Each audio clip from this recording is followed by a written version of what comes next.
ए मेरे प्यारे इस्लामी भाइयों, अब एक और वाकया सुनिए। देखिए, इस्लाम कमाल का मजहब है, हम पढ़ते नहीं है इसलिए हमारी तबीयतें बदलती नहीं है। काबा शरीफ, थोड़ा सा नबी पाक की हिस्ट्री भी पढ़ा करें ना। प्यारे आका ने 53 साल 53 इयर्स मक्का पाक में गुजारे। आज मैं और आप 4 दिन मक्के में रहकर आ जाए ना, तो वापसी में आंखें आंसू बहाती हैं कि फिर काबा छूट रहा है, मक्का छूट रहा है। क्या रौनक है, क्या बरकत है। जिसने 53 साल मक्के में गुजारे हों, जब उनको निकलना पड़ा होगा, और ये भी नहीं पता था कि वापस आएंगे कि नहीं आएंगे, हैं? निकाल रहे थे, मार मार के निकाला, साहबा को निकाला। खुद नबी पाक कितने रंजीदा मक्के से गए थे। ये सारे मुसलमान माइग्रेट करके मक्के से मदीने चले गए, ठीक है। और अब 10 साल के बाद, अब इमेजिन तो करो, आज पाकिस्तान में रहने वाला बंदा जिसको अल्लाह ने बार बार मक्के मदीने की हाजिरी दी, उसको 1 साल के मौका ना मिले तो तड़पने लग जाता है। 10 साल प्यारे आका अलैहिस्सलाम और सहाबा इकराम 10 साल बाद गए थे मक्के। फतेह मक्का कब हुआ था? फतेह मक्का हुआ तकरीबन 8 सने हिजरी में, 8 साल बाद गए। जब 8 साल बाद मक्का गए ना, तो मक्का जब फतह हो गया, अब खुशी का आलम क्या था? अब एक बड़ा अवार्ड देना था। यूं समझिए, उस जमाने का सबसे बड़ा अवार्ड यह था कि आज काबे की छत पर अजान कौन देगा। आज ऐलान करना था ना कि मुसलमानों को काबा मिल गया है, नाउ वी हैव कॉन्कर्ड मक्का। अब नमाजों का सिलसिला फिर से शुरू होगा, तवाफ का सिलसिला फिर से शुरू होगा। तो नबी पाक अलैहिस्सलाम ने एक बड़ा तारीखी ऐलान कर दिया। अब जरा गौर करें, बड़े बड़े मक्के के सरदार मौजूद हैं, बड़े बड़े कबीलों के सरदार मौजूद हैं, और आका ने फरमाया, ए बिलाल, काबे की छत पर जाओ, जाकर अजान दो। एक हबशी गुलाम को, अब जरा गौर कीजिए, सहाबा इकराम बड़े बड़े मौजूद हैं, खुलफाए राशिदीन मौजूद हैं, अपने अपने कबीलों के सरदार, उस जमाने के बिलियनर्स मौजूद हैं। मगर क्या पैगाम दिया नबी पाक ने? फरमाया, बिलाल, काबे की छत पर चढ़ जाओ और अब काबे की छत पर जाकर अजान दो। अब जो है, कुछ लोगों के जहनों में वसवसे आने लग गए कि यार, हम इतने बड़े सरदार, इतने पैसे वाले, इतने लोगों के लीडर्स, और जनाब ये हबशी गुलाम को मौका मिल रहा है। अल्लाहु अकबर। कुरान पाक की आयत नाजिल होती है, इन्ना अक्रमकुम इंदल्लाहि अत्काकुम। फरमाया, बेशक अल्लाह के यहां तुम में ज्यादा इज्जत वाला वो है जो तुम में ज्यादा परहेजगार है। कोई पैसे वाला ज्यादा इज्जत वाला नहीं, खानदान की वजह से इज्जत नहीं, इज्जत है अल्लाह की बारगाह में तो जो ज्यादा परहेजगार है। तो हमें यह समझना है कि हमें कभी इस बात पर इतराना नहीं है कि मेरा खानदान बड़ा है, इस बात पर इतराना नहीं कि पैसे बड़े हैं, इस बात पर इतराना नहीं कि फला सोसाइटी में रहता हूं। अरे मेरे पास दुनिया भर का खजाना है, और अगर मेरे पास काम करने वाला मुलाजिम तहज्जुद गुजार है, कुरान का हाफिज है, दीन पर अमल करने वाला है, मुझसे ज्यादा अल्लाह की बारगाह में इज्जत वाला ये है। ये समझना है, अल्लाह की बारगाह में इज्जत वाला को है। दोबारा सुन लो, इन्ना अक्रमकुम इंदल्लाहि अत्काकुम। बेशक अल्लाह के यहां तुम में ज्यादा इज्जत वाला वो है जो तुम में ज्यादा परहेजगार है। अब यहां एक और फिनोमिना भी समझ लीजिए। यंगस्टर बैठे हैं, लाइव मुझे सुना जा रहा है कि जनाब लोग कहते हैं यार इसके 2 मिलियन फॉलोवर हैं। अब तो नया सिस्टम आ गया है। पहले पैसे वाले को इज्जत वाला समझते थे, अब बंदे को वेट कर रहे हैं सोशल मीडिया की सब्सक्राइबर कितने हैं, फॉलोवर कितने हैं। अरे हजरत इनके 5 मिलियन फॉलोवर हैं, इसको 4 मिलियन लोग देखते हैं, इसके जनाब इतने जनाब फेसबुक पे, यूट्यूब पे, पता नहीं टिकटॉक पे किधर किधर मशहूर है, बहुत इज्जत है।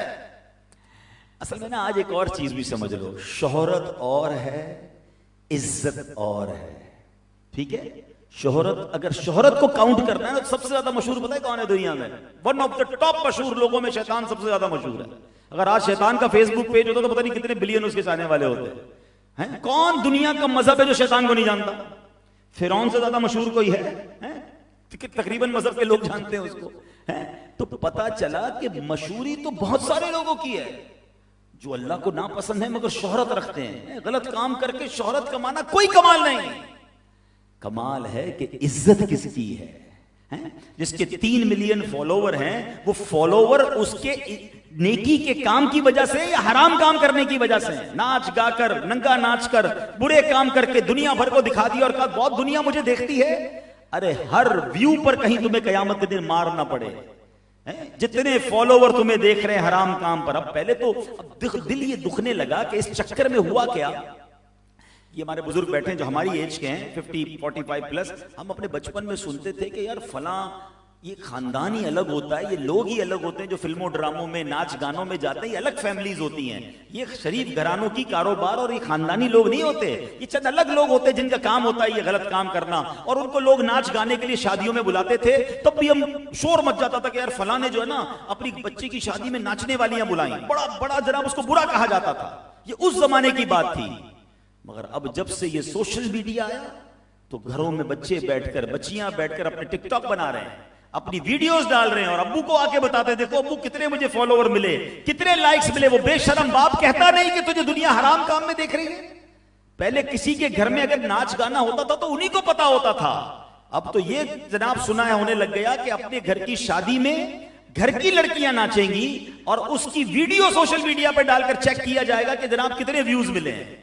अलमान वल हफीज। अब गौर करें किधर जा रहा है जमाना। शोहरत के चक्कर में, पॉपुलैरिटी के चक्कर में एक एक व्यू, ये वो गुनाहे जारिया है जो लोग समझ नहीं रहे। हम मर गए ना और किसी ने हराम वीडियो डाली हुई है, जब तक देखी जाती रहेगी तब तक उसको गुनाह मिलता रहेगा, ना जाने कब्र में भी उसे कहीं मार ना पड़े।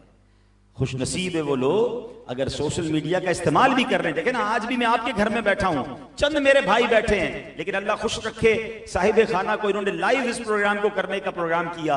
हो सकता है 1000 आदमी देखें, 1 लाख देखें, 5 लाख लोग देखें, इंशाल्लाह जितने लोग देखेंगे इस इंतजाम करने वालों को भी और अल्लाह कबूल कर लेगा तो कुछ मुझे भी सवाब अता हो जाएगा। ये है ना अच्छा इस्तेमाल इसका।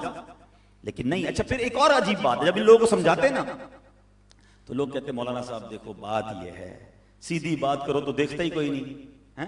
ए for apple, B for ball कौन देखेगा? हम A for apple, C for ball बोलेंगे तो लोग देखेंगे कि सी फॉर बॉल कहां से आ गया। तो आप देखिए थंबनेल भी टेढ़ा लगाएंगे, झूठ लगाएंगे ताकि लोग क्लिक करें और हमारे व्यूज बढ़े, हमारे डॉलर बने।